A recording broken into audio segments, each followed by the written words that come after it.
Pittsburgh Steeler fans, welcome back to another episode of Steelers Stat Geek. This is Behind the Steel Curtain Deputy Editor Dave Schofield coming at you once again with his big brother Rich. Rich, how's it going tonight? Going well tonight. Going well tonight. Yeah, we're kind of excited because it's not going to be just the two of us tonight. No, we have a special guest joining us tonight, and we just kind of want to set this up a little bit. Someone's coming in to talk about a very specific topic. We're going to talk about the Steelers running back situation. I hope you all are excited. We are going to be bringing in one Kevin Smith. Now I'm not. This isn't Silent Bob. Okay, this. I know Kevin Smith is quite a common name out there, but this is Kevin Smith, and I'm going to see if you guys have any idea who Mr. Smith might be. So, Kevin, do you got us? I got you. Thank you. Thanks for having me. How are you doing this evening? I'm doing great. I apologize for the technical deficiencies on my end. Hey, we're just happy that you're here, that we got it worked through. Kevin is someone that we talk about a lot on this show. We've referenced you quite a good bit. So do you want to let the world know who you are? Well, I mean, my technical difficulties predate tonight. I actually, over the weekend, had to sort of ditch my BTSC identity because I had to start, like a new profile. So I guess I'm best known to the site as the artist formerly known as Cliff Harris is Still a Punk. My goodness, we even had Brian Anthony Davis in the live chat ready for this. Wow. So yeah, hey, Brian. We have Cliff Harris is Still a Punk with us tonight. Now, we talk about your articles all the time. You do a fantastic job breaking down stuff for the website, really going into some technical breaking down specific things. Do you want to let us know? I mean, you don't have to go too much into it, but want to let us know a little bit about yourself, how your Steeler fandom, your football background, anything like that, only as much as you feel comfortable sharing. Yeah, I mean, I'm a lifelong Steeler fan from New Jersey, man. Grew up around a bunch of Eagles fans. So Super Bowl 10, I was a little kid. Everybody was rooting for the Steelers because they all hated the Cowboys. And then, the kind of that seminal moment, right, where with Lambert and Cliff Harris having their altercation, and that just kind of, for whatever reason, that just clicked, and I've been a Steeler fan ever since. I mean, spent my life in football. I mean, I played in high school and college. I'm a football coach. I'm a head coach of a high school program here in New Jersey. So I've been coaching for a long time. I just love the game. I'm a junkie, man. I'll watch sixth graders play football. Yeah. So I just love the game. I love the Steelers and love the game. Yeah, fantastic. That's wonderful. I myself am a former football coach. I never ascended to the ranks of head varsity coach. I was a 3-year varsity assistant where I was assisting the offensive line coach, who was also the defensive coordinator. But I tell you what, the most fun that I had when I was helping out, get my feet wet with the varsity, was I ran the scout team. Oh, awesome. And man, that was fun because I mean, it's just plays drawn up on a sheet of paper with guys coming out like, all right, run this because this is what we're running of the opposition. That was so much fun. Our scout offense, we had a fantastic defense. It was the first time our high school ever won a playoff game that year. We beat the legendary Dunbar High School in Baltimore in the playoffs, and it was fantastic. And we had a great defense. But part of it is because I had guys that they bought into having fun and enjoying that scout offense in order to push that defense. But then I said, you know what, I'm going to start to work my way through the ranks. So then I had to come in, start off in the paid staff, which meant I'm the assistant freshman coach. Then I moved up to the head freshman coach. And then I had a family and my daughter was born. She was due less than 2 weeks before football season started. So I'm like, I've got to take a season off. Yeah. And that's been it for me ever since because of the whole family thing. But I love football. I could watch football at any level. Did you catch any XFL this weekend? Yeah, I loved it. Loved the XFL. Yeah, I thought it was very entertaining. Yeah, I watched every game. I liked the schemes. I liked all the motion, all the movement. I thought the rule changes were cool. I don't know if they're all, they can all translate. But I thought it was exciting to watch. I thought the crowds were great too. The play clock sort of sped things up. I've been hearing a little bit that caused a little bit of issue for offenses, just being able to get plays in fast enough to be able to get them in, get to the line, make a read, and snap the ball. That it was tough to get that defensive read.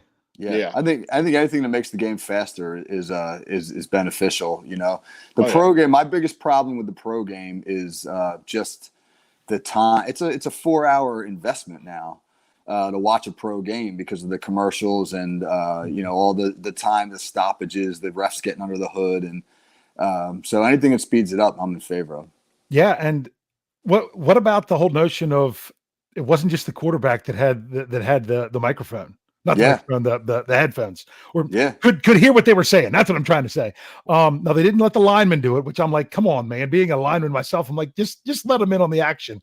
It was really interesting to hear the play calls, that they would call a full play, but then the quarterback was only calling the blocking scheme in the huddle because the receivers and running backs already heard the play coming in from the coach. Yeah, that's how we do it. We signal the receivers and the quarterback, calls the play just with the offensive lineman. I mean, it's easy. Again, speed, man. I mean, most of the high school teams that we see are no huddle teams. They go fast. Yeah. I was reading Andy Reid talking about schemes, and he was talking about how the NFL is usually 4 or 5 years behind college because in college and high school you have the talent disparities, and so you have to try to come up with innovative schemes to sort of narrow that talent difference, whereas in the pros you don't have it as much, so the schemes are more vanilla.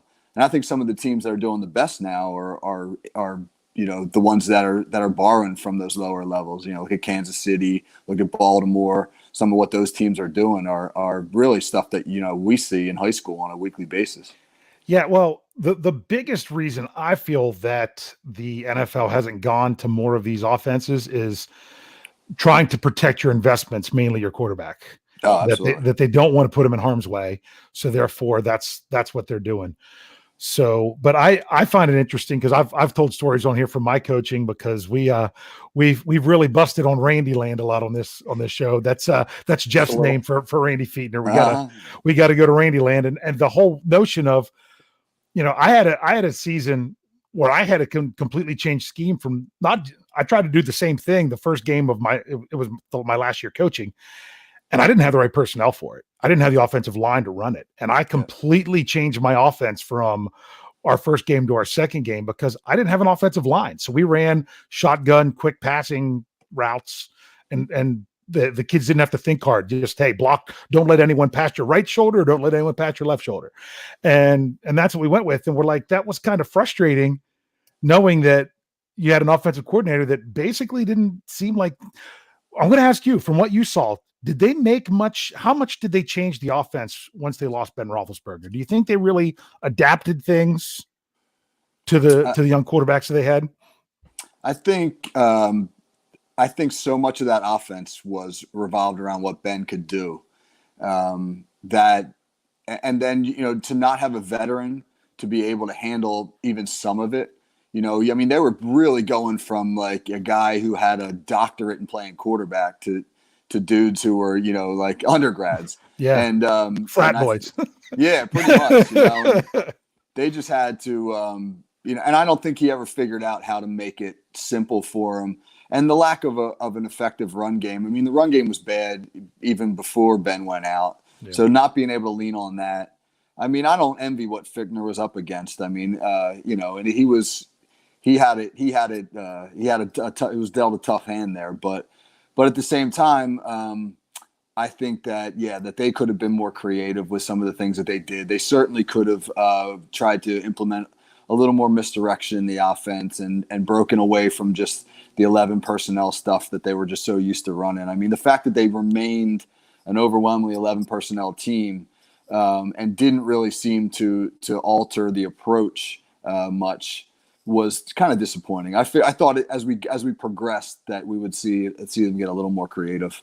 There you go, bingo. We talked about that all season. Was really just, hey, we're banging our heads. You'd think we'd try something different, and we seem to just line up and bang our heads again.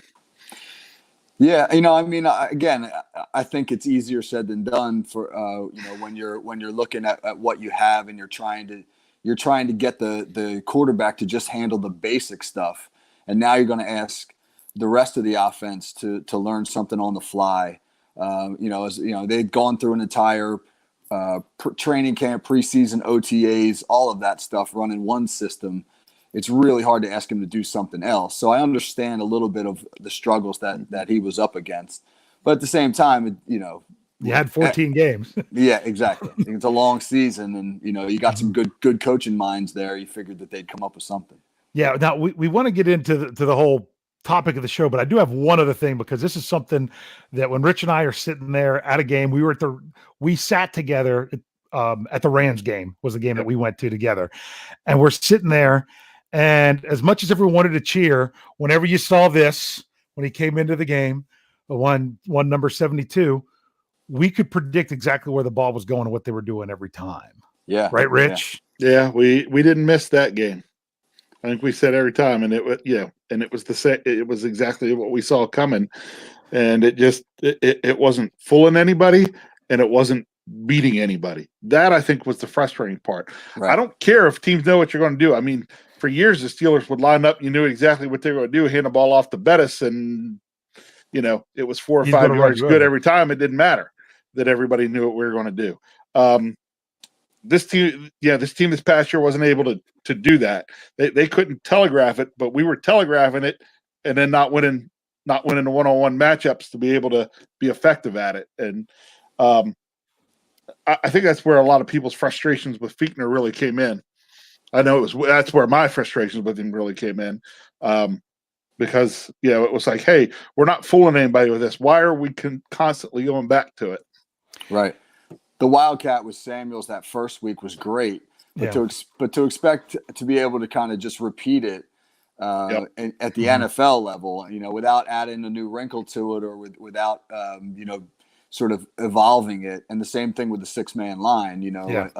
They got away with it for a little bit, but obviously NFL defenses are going to figure it out and adjust. So you have to continue to evolve it, and they just didn't do that. Yeah. So as we dive into the running game, it's something we noticed here. It was that the longest run that the Steelers had on the season was 45 yards, and it was Trey Edmonds, and that was against the Colts, I do believe. Yeah, Colts. And what was so funny is we had talked about this on the show the week before, is that just do something different. I said, they're all flowing. The whole defense is flowing to the same spot.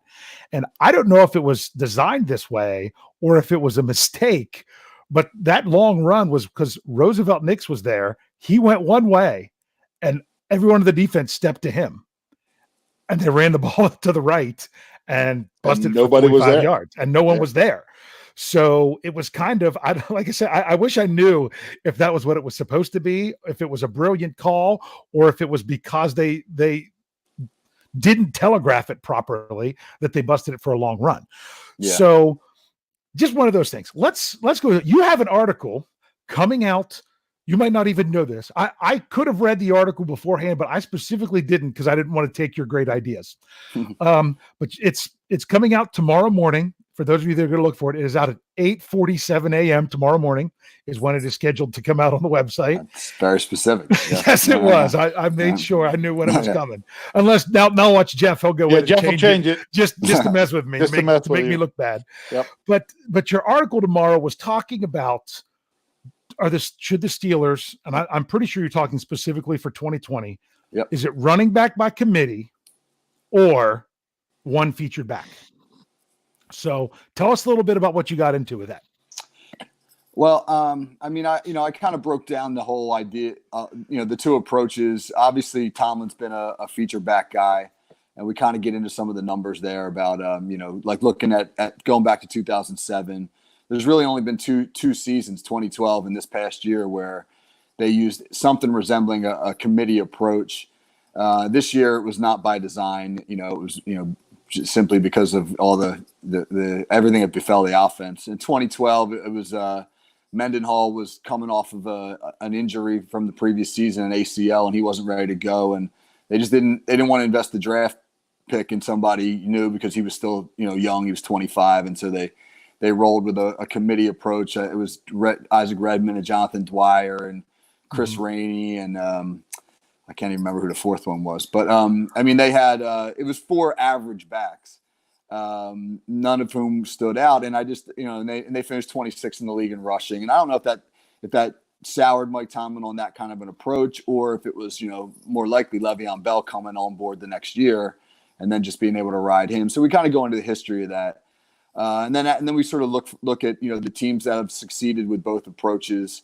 The big thing with a feature back approach is you got to be able to have a number 2 guy who can step in and carry the load as well, like we did with D'Angelo Williams in 15 and 16.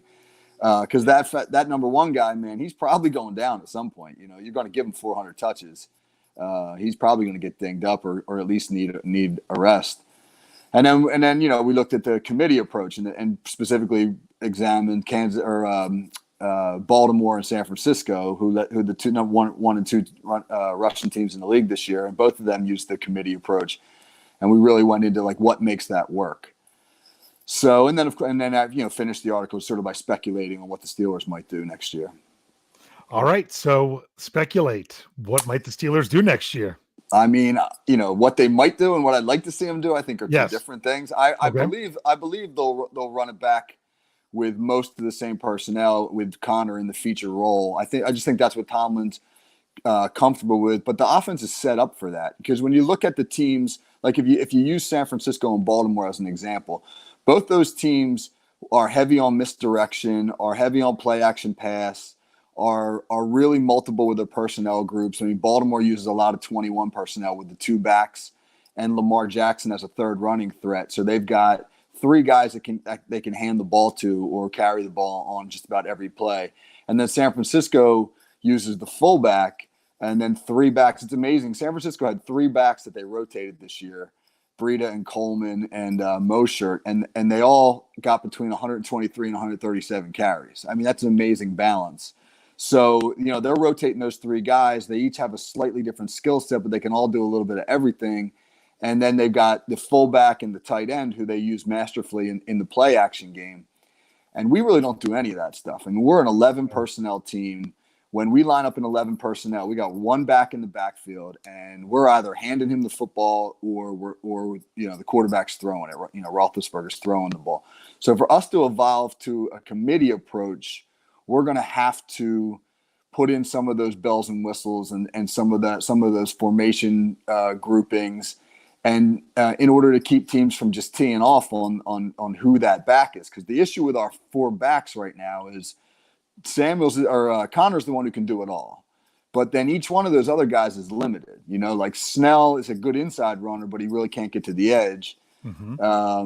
Samuels and White haven't proven that they can run between the tackles. So if you're not doing something to counter the defense from being able to sort of key those guys, the strengths of those guys when they come in, like when Snell comes in the game, man, they're loading up to stop the inside run. If you're not doing something to get the ball to the perimeter, it's going to be hard, to sort of utilize him in that committee approach.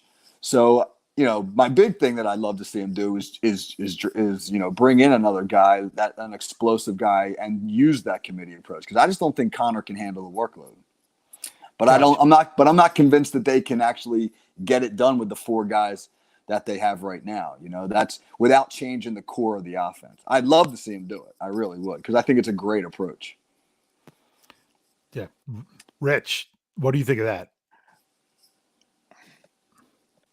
I think I'd say I have to agree. First of all, totally correct in terms of Connor's that guy, the one guy we have out there that can do everything. But everybody now, we know durability is just going to be an issue. 300 plus touches a year for him, and he's not going to play 16 games, not even close, which means he's probably never going to see 300 touches again, because he just won't make it through a season. We got to get him down.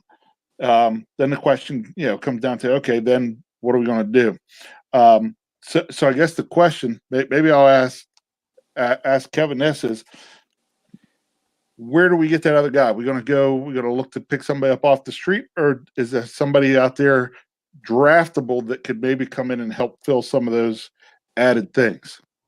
Yeah, I mean, I love what Connor does, but I think you're totally right about not being able to handle 300 touches. I think Snell's a pretty good back, man. I really do. I think he's a good, tough inside runner. But I think if your 1-2 punch is Connor and Snell, and I think that if you decide that Snell is your backup, he's your insurance for Connor if he gets hurt, then you need a better number 3, because I think Samuels and White are just both limited. Like White's explosive. I like what that kid was doing last year, and he can play some special teams. He cannot run between the tackles, and he can't pass protect.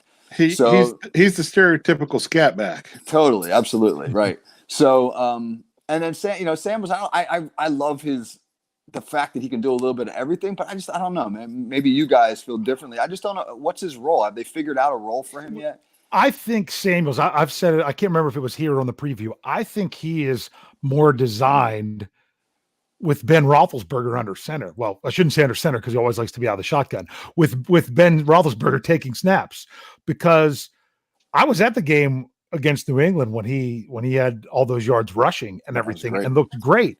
Yeah. But I just think the rushing game, completely as a whole fell off when when teams weren't respecting the pass this past year. Yeah. So there's one other person to talk about in this running game that people like to talk about, but I want to get a specific with it, and that's Roosevelt Nix, that the Steelers didn't have except for a couple games this past year.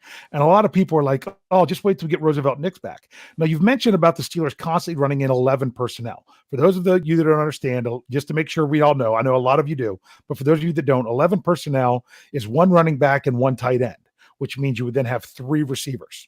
So if you're running that formation a lot, you're not running two backs. I think if they're going to use Roosevelt Nix, if he comes back and is healthy and everything is great, I think they need to use him in a little bit of a different role to where he's just not kind of like Zach Banner. He's, don't just come in and as soon as he's on the field, that you're running the ball and where you're going to run the ball. You've got to kind of use him a little bit more and get a little bit creative with him. And with formations that he would be in the game with. What do you think about how they should use Nix, or if they should just completely nix the idea of using a fullback completely? If you like that. Hey, it's Stat Geek. We got to be geeky on here. That's all right. That was a good one too. I love fullbacks. I just think granted, people might say it's the 21st century. They don't have a place in the game anymore. But tell that to the 49ers. That's exactly what I was going to say. The 49ers proved that that guy could be invaluable. Right. Yeah. Now, granted, if we had San Francisco's offensive line, those dudes are some road graders, man. So, then that might lead us to more of a 21 personnel approach. The thing that I'm really interested in seeing is, what does Matt Canada do? What's his impact going to be on a lot of this? Because that's a really creative guy. That's a guy who has a reputation for being really innovative. So if the Steelers are going to improve the run game, I agree. I think that they need to get Nix more involved, but he's got to be a threat in the flat run and play action pass.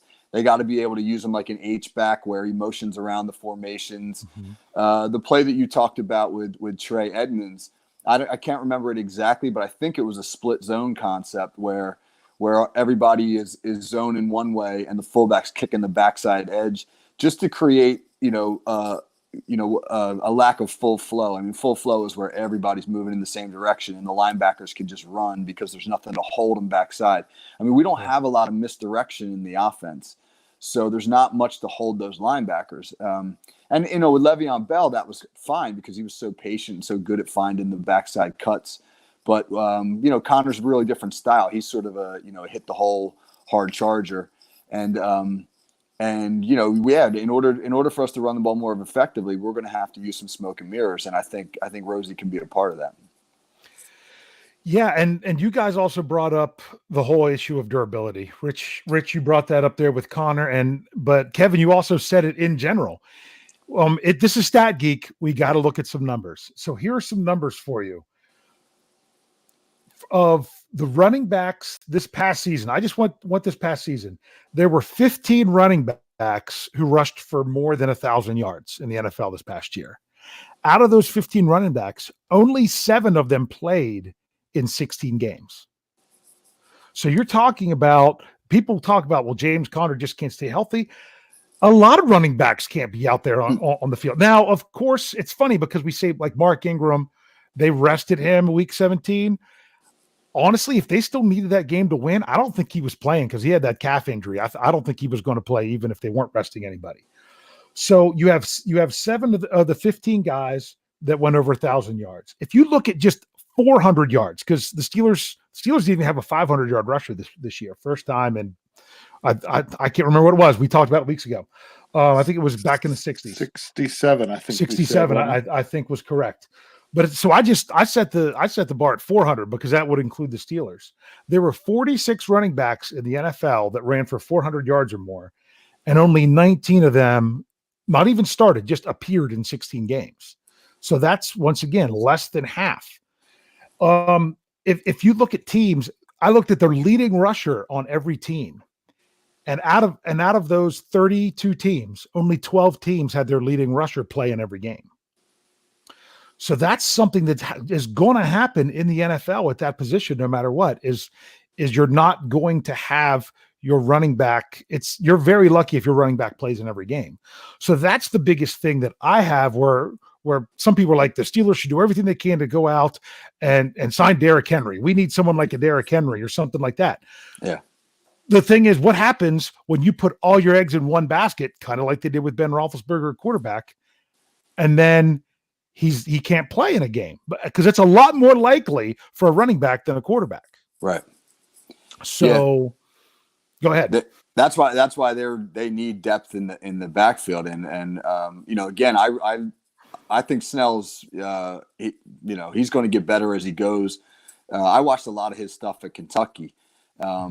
And boy, man, he didn't get a whole lot of blocking at Kentucky, and he was playing when he's playing, Auburn and Florida and those great SEC defenses, and he made stuff happen. So he's the kind of guy that I think that, is going to get better as a pro as he goes.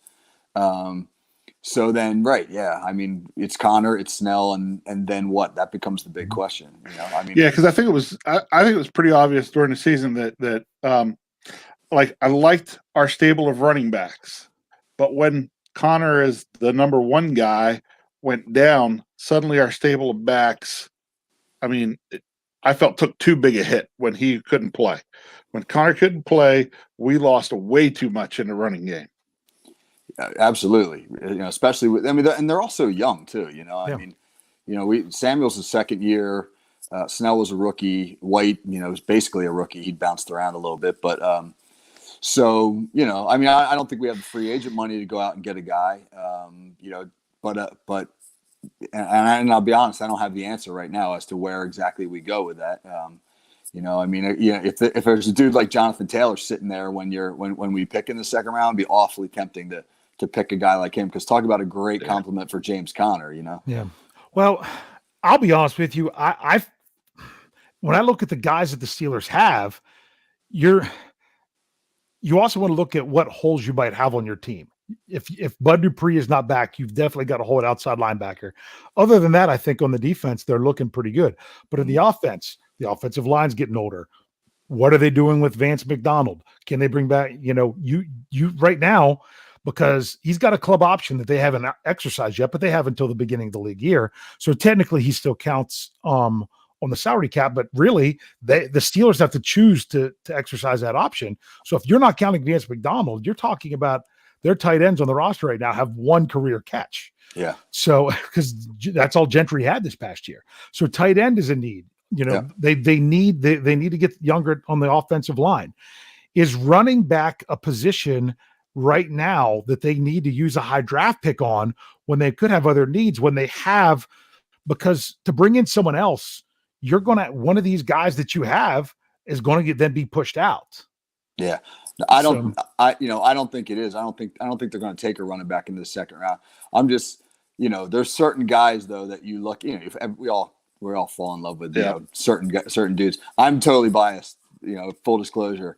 on Jonathan Taylor, because he's a South Jersey guy like I am, and we got to see him play in high school, and it looked like like a man playing against the boys, and and he's a 100-meter track champion, which leads me, I guess, to answer your question. My biggest thing is I think we need to get faster on offense. I wrote something a couple weeks ago about upgrading the tight end position and really kind of campaigning for what a lot of teams call a move tight end, which is really just sort of that tight end that you can move around a lot and use to stretch the field.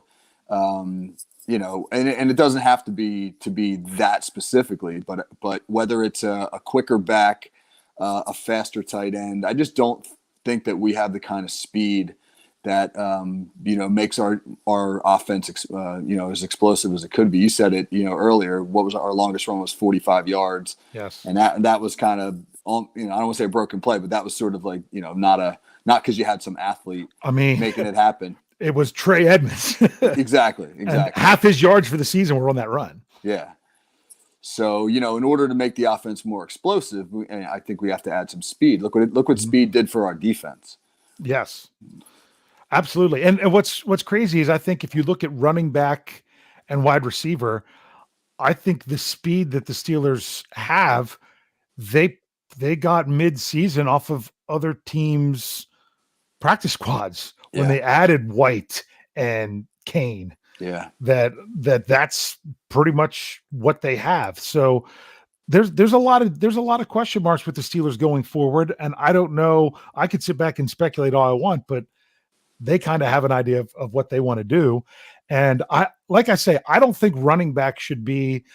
So many fans are saying we need the running back. We need a running back. Connor's not the answer. Okay, Connor was a Pro Bowler year before last. Connor just wasn't.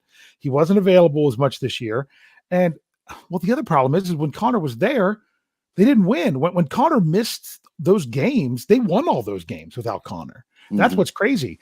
And Rich and I were both at the Buffalo game. We weren't sitting together for that one. I was with Brian Anthony Davis. He was with his daughter. And what was so frustrating is that the Steelers got James Conner comes back from injury and they stopped running the ball. We didn't run the ball. So, they were running 30 sometimes a game leading up to that. And then Conner comes back and they run like 18 or 19 times? 16 or 17. Yeah, it wasn't very many. I think that Buffalo game, there was a stretch where we threw the ball 21 straight times in the second half. Yeah, and like mind-boggling, And the thing is Coach Tomlin talked about how it was. Well, that's what happens when you're losing. Well, we were throwing more than we were running before we lost the lead. So that's a whole. Don't get me started on that one because, as Brian Anthony Davis knows, I will go off on that Wildcat play. I'm still not over that one. That fumble. I'm still not over that one of why they came out. I'm sitting up in the stands yelling, no, as they line up in the Wildcat. Yeah. That's the one they ran from like the 9, something like that. Well, yeah, because it was Steven Nelson got the interception. They went to run a play. There was a defensive penalty. So they got it down. It was like the 9 or 10 yard line. And it was the 2-minute warning. And they came out of the 2-minute warning. After they were on the field with their regular offense, they come back out in Wildcat and fumble away. The thing that's crazy is you probably, I don't know what kind of system or scheme you ran when you were coaching. The reps the practice reps it takes to get that timing right. Yeah, how many practice reps could Jalen Samuels had? And I can't remember who the jet back was, but how many reps could those two guys have gotten together to work on that timing?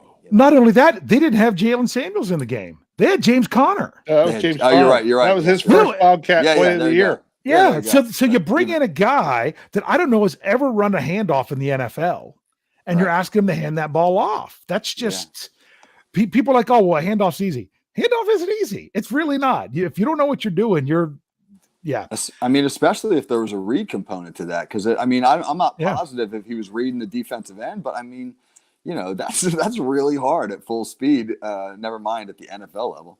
Yes. But that I could sit there and critique that one all day. But I like the whole idea of I don't feel like the Steelers have to make a move at running back this year. I don't. I think, especially if they're going to take more of a committee approach and not say we're going to run James Conner until we don't have him, and then we're going to run Benny Snell, because then you're not going to have James Conner very much. I would rather see James Conner get the same amount of carries over 14 or 15 games rather than what we had last year. But when it comes to Benny Snell, I'm looking for him to come back with that second year jump. Yeah. With that second year of NFL offseason conditioning. And maybe he's not just a run up the middle guy. Maybe he is a guy that can get to the edge in the NFL. He might not ever be that guy, but if he's going to be there, that might be it. Seeing how I just saw a comment flash through from the ever famous Lance Williams, maybe after that, Lance will have to stop calling him Benny and no Jets. Yeah. After that offseason program. Yeah, because he calls him Benny no Jets. But I thought Benny's Jets got better as the season went on. But everybody says, do you go committee or not committee or whatever? Let me tell you what I'd rather see. I'd rather see three guys rush for 50 yards each in a game than have one guy rush for 90 and then second leading guy rush for 10. I'd rather have 130 to 150 yards from three guys than hope to get 100 from a guy and his backup that gets 4 carries. I think if you're going to use that approach, you really need to know how you want to use those backs. Exactly. And I don't know if we do right now, because I think this year was a lot of what this year was finding out what we had. Again, man, these guys were young. Did we think we knew what we had in Snell? We thought he'd be a tough inside runner.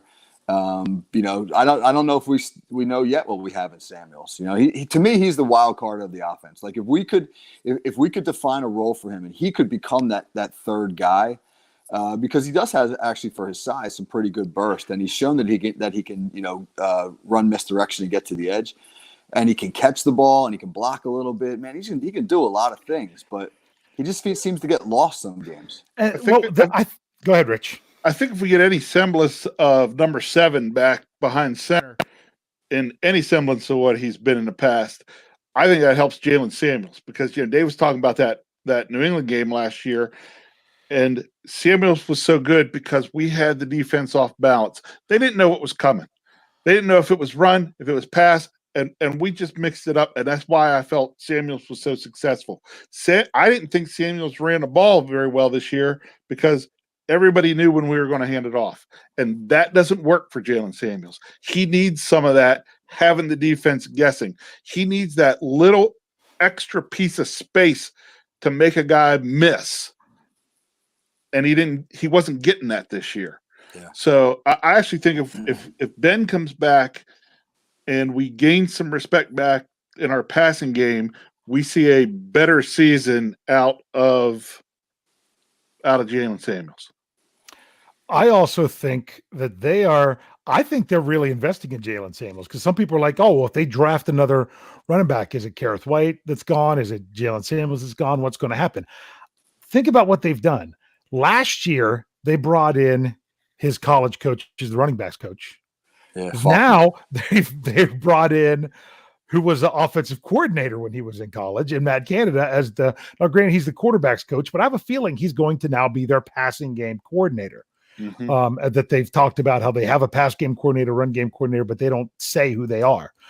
So especially if because no one really knew who the run game coordinator was, if it's Faulkner as well, then you're talking about two guys that have already worked together in college and with a back that's worked with in college. Now, granted, it's the NFL, so it's next level. But if he can't do well with that, then I don't know what else they could do for him. Yeah, I mean, it is really interesting that Canada coached both Samuels and Connor in college. Yeah, and I mean, Fichtner was a really well respected run game guy when he was at Memphis. I mean, he had D'Angelo Williams, and Williams set all sorts of records. Yeah. So maybe maybe part of this is just better defining the roles of the coaches as well. Yeah, I mean, because we looked at it. Whenever they mentioned the whole notion that they had a run game coordinator, pass game coordinator, I'm like, well, who were these guys? Because I mean, they didn't have another quarterbacks coach. The wide receiver coach, passed away, and they had to put an interim person in there. And to me, there's no way they were using the tight end coach to do their passing game because he didn't use the tight end all season. I don't see how in the world you didn't see him shining through in anything that they did passing game wise. Yeah. So I don't know who was coordinating the passing game other than Fichtner. And then when it came to the run game, was it their new running back coach? Was it their new offensive line coach? Who was coordinating that? I think, first of all, I think they need more coaches. They run one of the smallest coaching staffs in the NFL. So I think I like that they hired a quarterback coach. There was a report about who was hired as a wide receiver coach. Apparently that's not necessarily the case right now. They are interviewing other candidates. The reports are mixed and nothing's been announced by the Steelers. So it's a very interesting situation, and how much the running game depends on so much more of the offense. When you have a strong, they're like, oh, you got to run the ball to set up the pass. Well, sometimes you got to pass the ball to set up the run. It's that, like Mike Tomlin said in the past, that about when he's talking about balance, he's not talking about, you do this half the time, you do that half the time. It's your ability to do both, which makes you better at doing both. Does that sound about right? 100%. Yeah. And I mean, there were instances this year where the defense just had more guys in the box than we could block. You had people talk about 8-man boxes. I mean, we saw some 9-man boxes this year. You can only block 7 or 8 of them, and so there's guys running unblocked to the ball, and it's not anybody's fault. It's just that we couldn't get the ball down the field. The other thing I'm really excited about, besides Roethlisberger coming back and how that might open up the offense, is Deontay Johnson. I think he's really special. I mean, I think that he's got a chance. He is a great route runner, and he's got that quick twitch explosiveness. He doesn't have the long speed. Yeah, I know that some of the bigger outside guys do, but boy, he really impressed me with how much better he got as the season went. And with Ben back, I mean, I think he could be special. I do too. I really like him, but according to Jeff Hartman, I hate him because whenever they made the draft pick and they said, and because I didn't hear it yet and it hadn't come through on the TV, and he texted Brian and I, and he says, Deontay Johnson. I'm like, who? And he's like, then he said wide receiver Toledo. I'm like, oh, the wide receiver from Toledo. So I knew who he was by that. And I'm like, and the only thing I said is like, did they have to do this one now? Was the question mark I asked, because they had another pick coming soon. And I'm like, a lot of people hadn't gauged him to go that high. And because I asked that question, they've deemed me a Deontay Johnson hater ever since, where when I then, listened to the interviews and everything afterwards, they were wise to draft him when they did. I don't know that they would have got him with their next pick, only, not that much later. So I think he did a great job. Some people really want to give Juju a hard time. There were times early in the season where Juju is the one who totally opened up Deontay Johnson. They run a deep cross and everyone's so focused on Juju.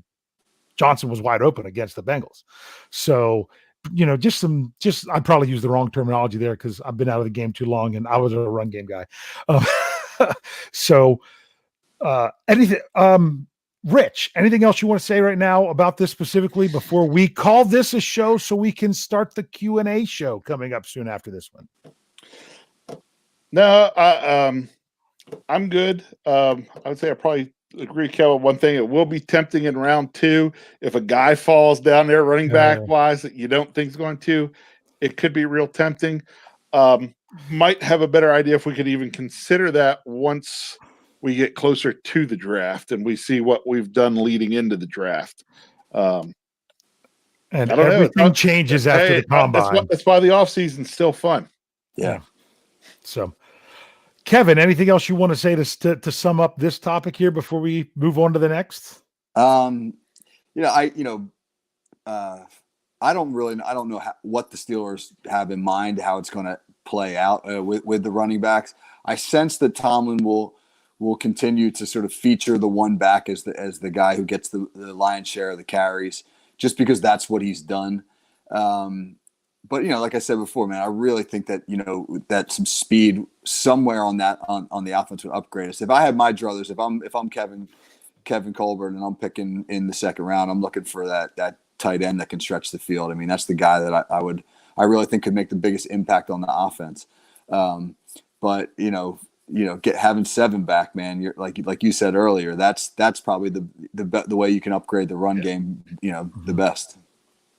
Yeah, and we'll talk about that one here a little bit in the next show. So here's what's going on. First of all, if you all, I should have reintroduced you, Kevin, partway through the show, in case people joined us late, that in case you didn't realize who you were talking to, you were hearing from the infamous Cliff Harris is Still a Punk, one of our fantastic writers for BehindTheSteelCurtain.com. If you all, Jeff has been finding out more and more that a lot of times our podcast audience and our website audience don't overlap as much as what we think. So if you are on here listening to this podcast or watching on YouTube, make sure you check out BehindTheSteelCurtain.com. Lots of great stuff on there. A minimum of 8 articles a day. We've got commentary. We've got breaking news. We just got all kinds of, Brian Anthony Davis is always good for some entertainment with his various things that he does. Make sure you're checking that out. Also, for those of you that are getting ready to jump on over to the Q&A, remember that when you get there, you'll have the super chat feature available where you can type in your question and then hit the $, donate any amount of money you want to the show, and we will make sure we get to yours. I know some of you are probably hoping maybe Kevin can answer some stuff there. But if nothing else, just make sure that you are liking the video or giving a good rating on the podcast, whatever form you listen through. So we want to thank Kevin for joining us here. You're going to be able to join us for the next one for a little bit? Yeah, I'll hang in. Yep. All right, sounds good. And Richard, hey, hold on, because I got to give props because somebody Thaddeus keeps asking, so I got to mention because he's liking the mount in the back. Thaddeus, that is actually the skull, the Euro mount you're seeing back there is actually not mine. That was actually Buck, my son Kyle, killed this year, and he got it done so that I could put it up at the podcast. You probably can't tell because it's not real big, but he had it dipped, and it's dipped in Steeler black and gold.